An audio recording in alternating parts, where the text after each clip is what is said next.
Are people inherently valuable? Our culture wrestles with an important question. Do people have inherent value? Are people valuable by their very nature? How we answer this question will dictate how we answer a host of other important issues, ranging from how we view elderly people, unborn babies, race relations, and gender relations. We're going to talk about the biblical view, but let's start by addressing the evolutionary worldview that so many in our culture have adopted, often without even knowing that there's an alternative.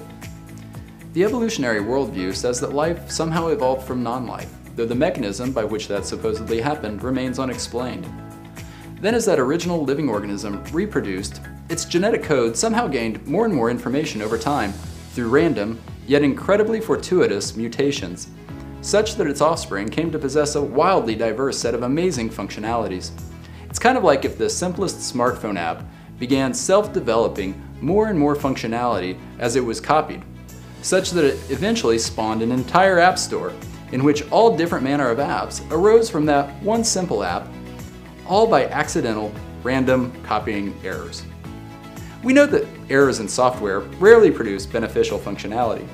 And we know the same thing about mutations in genetic information. They are way more likely to cause problems than benefits. But leaving this problem aside, under the evolutionary worldview, people are accidents, just as every other life form is an accident. It follows then that life forms that arose by accident don't have any inherent value. Rather, they only have the value that they contribute to the society around them. Therefore, it's not that surprising that people who hold tightly to this view begin to view people in purely utilitarian terms. What can you do for me, and what can you do for society?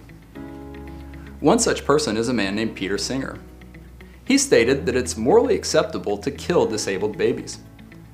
It might surprise you to learn that he's a professor of bioethics at Princeton University. Another man who has similarly stated that he sees no moral objection to killing babies with incurable diseases is Richard Dawkins, a man who has grown famous promoting the evolutionary worldview and criticizing Christianity. Let's now contrast the evolutionary worldview's opinion on the value of human beings with the biblical worldview. The Bible says mankind, both male and female, is made in the image of God, and this separates us from the animal kingdom.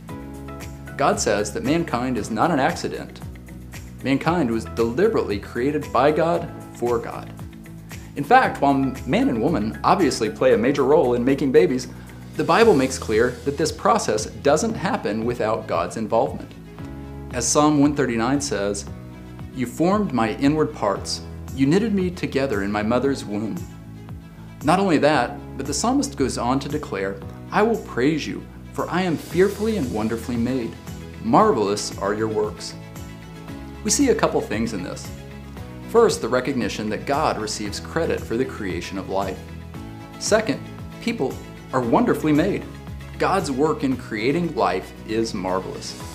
From the oldest invalid to the unborn girl developing in her mother's womb, from the wealthiest CEO to the prostitute walking the streets, they are all made in the image of God and therefore are inherently valuable. We see evidence of how God values human beings in what he says and how he acts towards even those who actively oppose him. He says, "I have no pleasure in the death of anyone, so turn and live."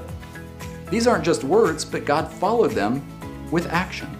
As the Apostle Paul wrote in Romans chapter 5, God shows his love for us in that while we were still sinners, Christ died for us. In contrast to the evolutionary worldview, God says we are not accidents. We are wonderfully and fearfully knit together by him. What God has knit together, let no man destroy or defile.